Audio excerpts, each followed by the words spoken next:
Perkenalkan, nama saya Maria Melida.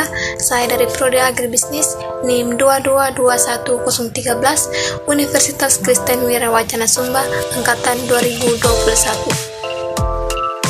Saya akan membahas materi subsistem pemasaran agribisnis.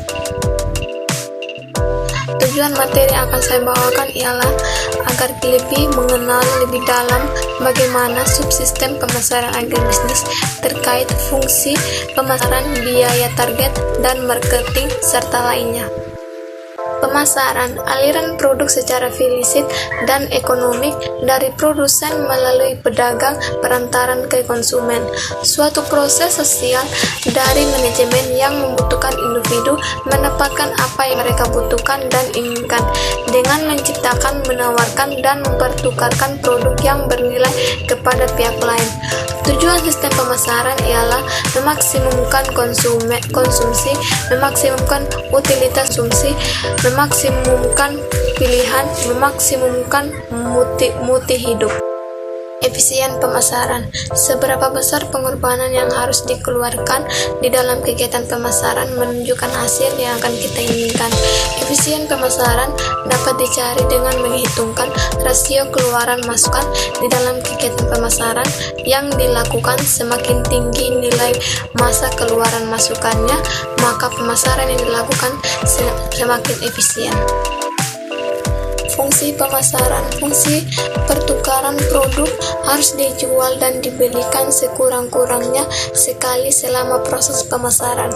Fungsi fisis, pengangkutan, pengudangan, dan pemrosesan produk.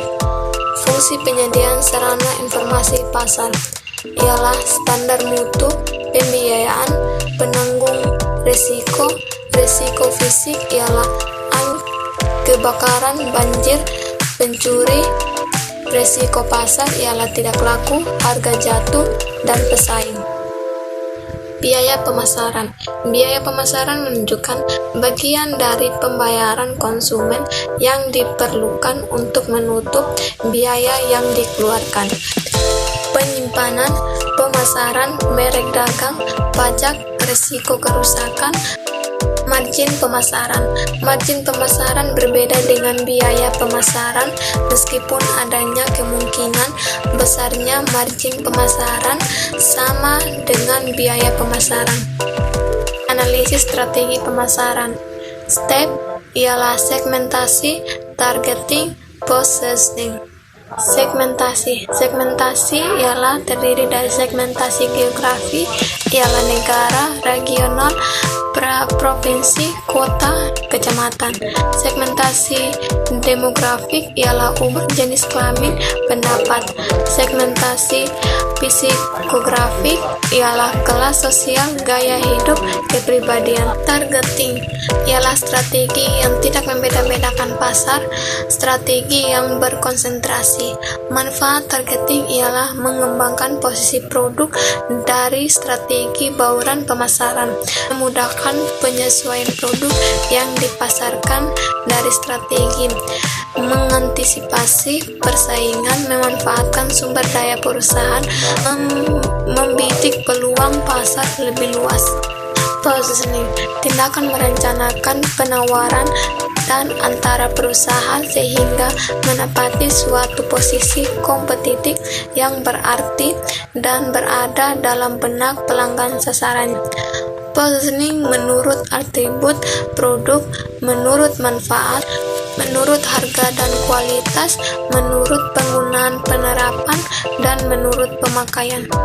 Analisis strategi pemasaran. Marketing mix ialah terdiri dari produk, yaitu keragaman produk dan kualitas. Yang kedua ialah price, ialah potongan harga khusus dan periode pembangunan. Yang ketiga ialah plans, ialah saluran pemasaran dan cukupan pemasaran. Yang keempat ialah promotion, ialah promosi, jualan dan perikanan, serta kemasan. keadaan dan kenyataan yang terjadi di dalam usaha terkait subsistem pemasaran ialah bahwa di dalam usaha pemasaran sudah mulai berkembang dengan usaha yang diciptakan dari ide-ide setiap usaha.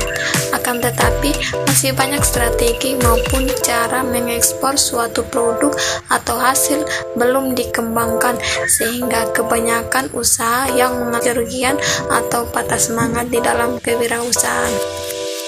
Sekian dari hasil penyampaian materi saya terkait subsistem pemasaran agribisnis. Saya Senama Maria Medida. Terima kasih.